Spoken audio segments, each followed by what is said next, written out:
नमस्कारम।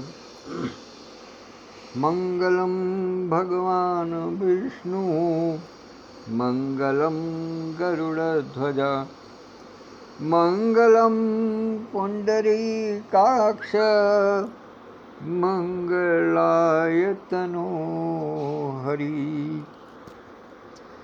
शांताकारं भुजगशयनं पद्मनाभं सुरेशं, विश्वाधारं गगनसदृशं मेघवर्णं शुभांगं, लक्ष्मीकान्तं कमलनयनं योगिभिर्ध्यानगम्यं, वन्दे विष्णुं भवभयहरं सर्वलोकैकनाथम्।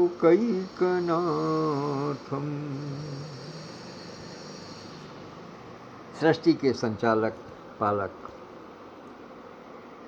श्री विष्णु हरि के चरणों में सादर प्रणाम निवेदित करता हूँ और प्रार्थना करता हूँ कि हृदयांगन परिवार के सभी सदस्यों को सुख, संपदा, संपन्नता और स्वास्थ्य प्रदान करें, उनके हर प्रकार के विघ्न दूर करें। वाचन से पूर्व संस्था के प्रमुख संरक्षक परमादरणीय आचार्य श्री कृष्ण द्विवेदी जी को चरण स्पर्श करते हुए उनसे आशीर्वाद प्राप्त करता हूँ। संस्था के संस्थापक एवं राष्ट्रीय महासचिव महोदय श्री विधुभूषण द्विवेदी जी जो उपस्थित भी हो गए हैं, उनकी गरिमामय उपस्थिति को सादर प्रणाम निवेदित करता हूँ। संस्था के राष्ट्रीय अध्यक्ष परम विदुषी मेरी दीदी आदरणीय विद्युत प्रभा चतुर्वेदी मंजू जी को सादर अभिवादन प्रस्तुत करता हूँ और वो भी उपस्थित हो गई हूँ। उनकी गरिमामय उपस्थिति मुझे सदैव ऊर्जा प्रदान करती है। इस हृदयांगन वीथिका फेसबुक पटल को, जो कि हृदयांगन साहित्यिक, सामाजिक, सांस्कृतिक और आध्यात्मिक संस्था का विस्तार पटल है, उसको मूर्त रूप प्रदान करने वाले आदरणीय श्री हरिवाणी जी को सादर प्रणाम, वंदन, नमन, अभिनंदन। समस्त संरक्षक मंडल और समस्त परिजनों को, सभी बाल गोपाल सहित सबको नमन वंदन, सबके लिए शुभकामनाएं प्रेषित करता हूँ, शुभ संदेश प्रेषित करता हूँ। आज बृहस्पतिवार का दिन है और बृहस्पतिवार, जैसा आप सब जानते हैं कि आज की तिथि में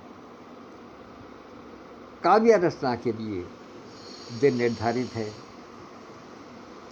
और काव्य रचना भी ऐसी जो कि समाज के उपयोगी हो या कुछ समाज को कुछ संदेश देने वाली हो, या कोई ऐसा विशिष्ट अनुभव हो, कोई संस्मरण हो जो समाज को कुछ संदेश दे सकता हो या कुछ बता सकता हो। ऐसी रचना के लिए आज का दिन निर्धारित है। आज जैसा आप सब जानते हैं कि मेरे पूज्य पिताश्री का श्राद्ध दिवस है, तो आज मनस्थिति निश्चित रूप से उनकी स्मृतियों में है। लेकिन कहते हैं कि संसार है, चलता है, आना जाना विधि का विधान है। जो आया है उसका जाना भी शाश्वत सत्य है और आगे पीछे जाना ये भी विधि का विधान है। ये कहना चाहिए कि एक बड़े ही शुभ कर्मों के लक्षण हैं। वास्तव में देखा जाए तो ये शुभ कर्मों के लक्षण होते हैं जब बड़े बुजुर्ग जाते हैं और नई पीढ़ी को अपना आशीर्वाद और भार दे करके जाते हैं, अपना आशीर्वाद प्रदान करके, और वो परलोक गमन करते हैं।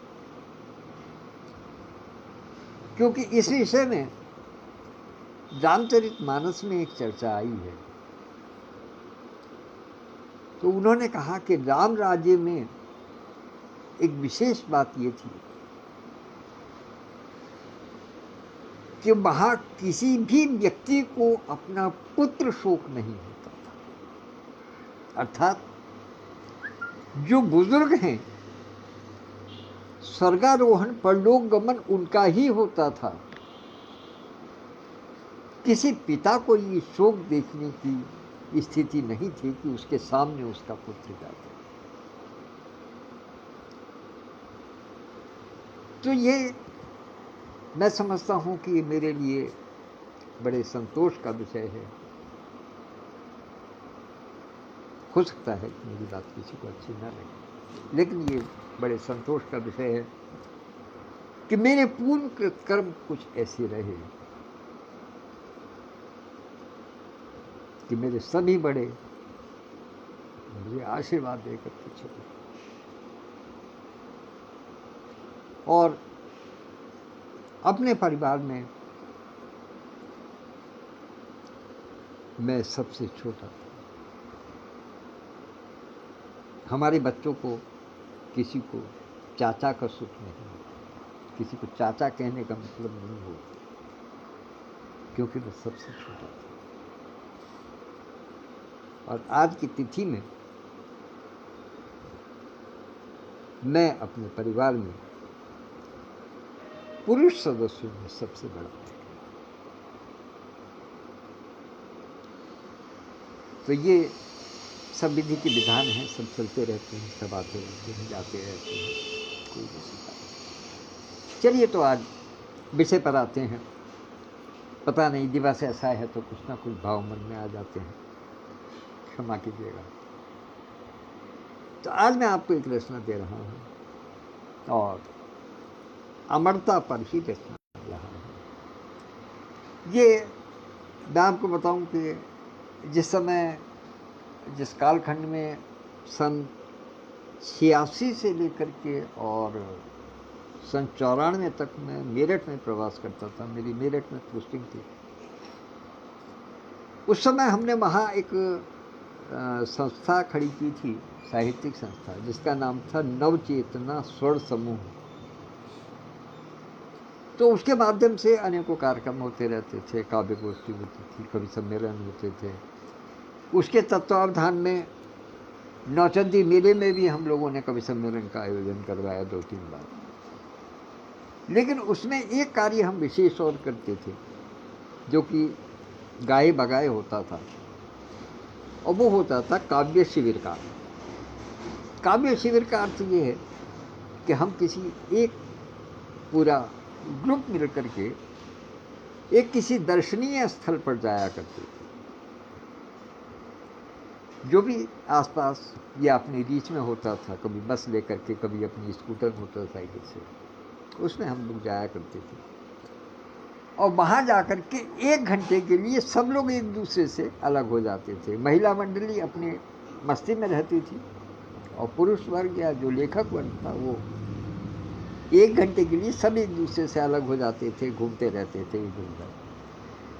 और वहाँ उस स्थान पर पहुँच करके जो मन के भाव होते थे उनको गीत में, कविता में, रचना में लिखते थे। 1 घंटे बाद सबको यह निश्चय होता था कि ठीक 1 घंटे बाद अमुक स्थान पर सब लोगों को एकत्र हो जाना है, और जो भी कुछ लिखा गया, 2 पंक्ति, 4 पंक्ति, 10 पंक्ति, 16 पंक्तियाँ, 20 पंक्तियाँ, जितना भी कुछ लिखा गया उसका वहीं पर वाचन हुआ। तो ऐसे ही एक शाम, एक दिन हम लोगों ने हस्तिनापुर के नाम पर निकाला। मेरे से चूँकि हसनापुर करीब था, बस लेकर के गए। और वो तिथि थी 2 अप्रैल 1989, 89, यानी आज से 11 और 24, 35 वर्ष पूर्व ये रचना है। और 2 अप्रैल चूँकि विशेष रूप से मेरे लिए खास दिवस है, मेरे छोटे बेटे अंकुर का जन्मदिन होता है 2 अप्रैल को, तो इच्छा हुई कि सब लोग कहीं बाहर आउटिंग पर चलते हैं। तो उस दिन हसनापुर का प्रोग्राम बना और हम लोग हसनापुर में पहुँचे। तो फिर यही धारणा हुई कि चलो आज इसको काव्य शिविर के रूप में ले लेते हैं। तो वहाँ हसनापुर में जो एक रचना अनायास आई सामने, वो आप लोगों के सामने रखता हूँ, उसको आप देखिएगा और अच्छे लगे तो आशीर्वाद दीजिएगा। बहुत छोटी सी रचना है, क्योंकि जानते हैं कि कभी कभी कोई आवश्यक नहीं होता, रचना बन जाए तो बैठे बैठे पता ही नहीं कहाँ से कहाँ तक की बातें हो जाती हैं। लेकिन जब बात आ जाती है छंदोबद्ध रचना की या मात्रा की, मीटर की, इन सब चीज़ों को देखने की, तो फिर कभी कभी समय ज़्यादा लग जाता है। तो बहुत छोटी सी रचना उस घंटे में जो बनी, पहले तो कोई विचार बनाने में समय लगता है, फिर उसके बाद में रचना में समय लगता है, तो वो सब चीज़ चलती रहती है। बहन ऋतु गर्ग जी उपस्थित हैं, उनको सादर प्रणाम करता हूँ और रचना का प्रारंभ करता हूँ। हसनापुर में एक चबूतरा बना हुआ है जिसके ऊपर मंदिर, छोटा सा मंदिर का निर्माण है। तो वहाँ बैठ करके एक रचना लिखी, देखिएगा कि मंदिर की सीढ़ी पर बैठे जैसे वृक्ष निहारा, मन को मत कर ध्यान लगाकर थोड़ा बहुत विचारा। मंदिर की सीढ़ी पर बैठे जैसे वृक्ष निहारा, मन को मत कर ध्यान लगाकर थोड़ा बहुत विचारा, तो वृक्ष रूप परिवर्तित होकर प्रकट हुई एक काया। वृक्ष रूप परिवर्तित होकर प्रकट हुई एक काया, और रंग रूप से मानो कोई राजकुमार हो आया। रंग रूप से मानो कोई राजकुमार हो आया। तो पूछा मैंने, कौन कहाँ से आए हो और कैसे? क्योंकि ये तो बड़ी विचित्र सी बात थी कि वृक्ष में मुझे किसी राजकुमार के दर्शन हो रहे। तो पूछा मैंने, कौन कहाँ से आए हो और कैसे? बोले तो कुछ नहीं, बोले तो कुछ नहीं, नेत्र से कहा बताओ ऐसे। तो देखा मैंने बहुत ध्यान से, समझ नहीं कुछ आया, केवल उनके मस्तक पर एक ताजा घाव ही पाया। देखा मैंने बहुत ध्यान से, समझ नहीं कुछ आया, केवल उनके मस्तक पर एक ताजा घाव ही पाया। और मेरे मानस के मानस ने केवल इतना चाहा, उनका मस्तक रक्त पहुँचकर धरूं दवा का फाहा। कि मेरे मानस के मानस ने केवल इतना चाहा कि उनका मस्तक रक्त पहुँचकर धरूं दवा का फाहा। और वो भी मेरे मन की बातें समझ गए कुछ ऐसे, मानो उनमें भेद जानने की शक्ति हो जैसे। वो भी मेरे मन की बातें समझ गए कुछ ऐसे, मानो उनमें भेद जानने की शक्ति हो जैसे। और पहले तो वे थे स्थिर, फिर तनिक हवा से डोले।